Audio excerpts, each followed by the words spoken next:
बिहार में कई जिलों में बारिश को लेकर के अब मौसम विभाग ने चेतावनी जारी कर दी है। देखिए, आपको बता दें कि सिवान, सारण, भोजपुर, कैमूर, बक्सर और रोहतास में भारी बारिश के बाद कहा जा रहा है कि अब चेतावनी जारी कर दी गई है। पटना मौसम विज्ञान केंद्र के अनुसार निम्न दबाव का क्षेत्र और मानसून ट्रफ रेखा के प्रभाव से इन जिलों में 64.5 से 204.4 मिलीमीटर तक बारिश हो सकती है। यानी कि भारी चेतावनी देखिए मौसम विभाग ने जारी कर दी है। साथ ही 30 से 40 किलोमीटर घंटे की रफ्तार से तेज हवाएं और वज्रपात को लेकर के भी खतरा बताया जा रहा है। पटना और दक्षिण मध्य के अलावा पश्चिमी बिहार में आंशिक से मध्यम बारिश, आपको बता दें कि 15.6 से लेकर के 64.4 मिलीमीटर की संभावना है, जिसमें मेघ गर्जन और वज्रपात भी शामिल है।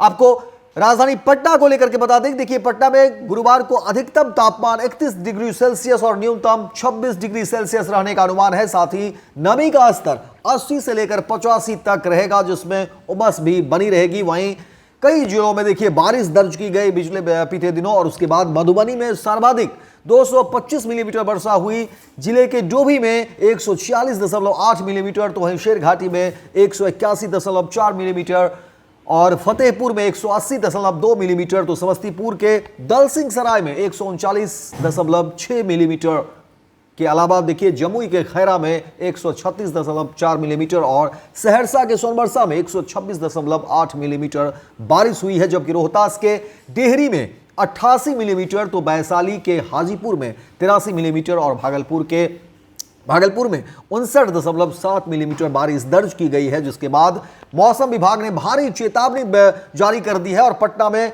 देखिए रुक रुक कर लगातार जो है 14.6 मिलीमीटर बारिश हुई, जिससे दानापुर, कंकड़बाग और खगौल जैसे निचले इलाकों में जल जमाव की समस्या सामने आई है। इस बारिश ने कई नदियों को उफान पर ला दिया, जिससे नवादा, जहानाबाद, गया और सासाराम, रोहतास के हिस्सों में बाढ़ जैसे हालात बन गए हैं। फल्गु नदी के ने पुराना रिकॉर्ड तोड़ दिया और इसका पानी जहानाबाद, बिहार शरीफ NH 33 पर चढ़ गया, जिससे यातायात बाधित हुआ। कई गांव जलमग्न हो गए हैं और फल्गु के अलावा सोन नदियों के बढ़ते जलस्तर के कारण डाउन स्ट्रीम बराज के 40 में से 38 गेट खोलने पड़े। तो वहीं नवादा के रजौली में खूरी नदी का पानी धमनी सवैया टार पथ पर बह रहा है, जिससे ग्रामीण क्षेत्रों में आवागमन ठप हो गया है। हालांकि कुछ जिलों में बारिश ने राहत दी है, लेकिन आपको बता दें कि मानसून ने कुल बारिश में 46 दशमलव की कमी दर्ज की गई। लेकिन जिस तरह से बारिश हुई है उसके बाद कहा जा रहा है कि कई ऐसे निचले इलाके हैं जहां पर जल जमाव की स्थिति है।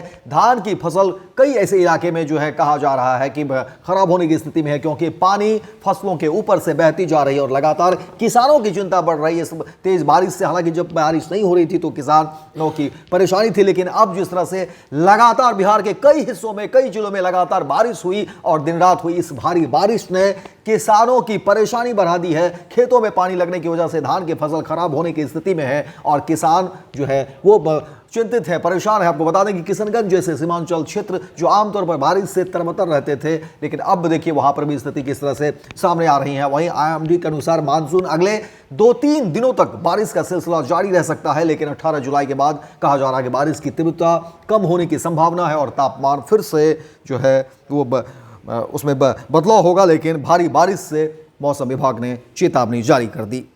पनोरमा ग्रुप, जो सोचता है वो करता है, आपके अपने सपनों का आशियाना। ये लो मुंह मीठा करो, आज मैंने अपना जॉब छोड़ दिया, अब हम पूर्णिया वापस जाएंगे। जॉब छोड़ दिया है? मतलब ये घर कैसे चलेगा? हम करेंगे क्या? और माँ बाबूजी क्या बोलेंगे? इसलिए मैं एक और मिठाई का डब्बा लाया। अपने बिजनेस के लिए लोन अप्रूव हो गया।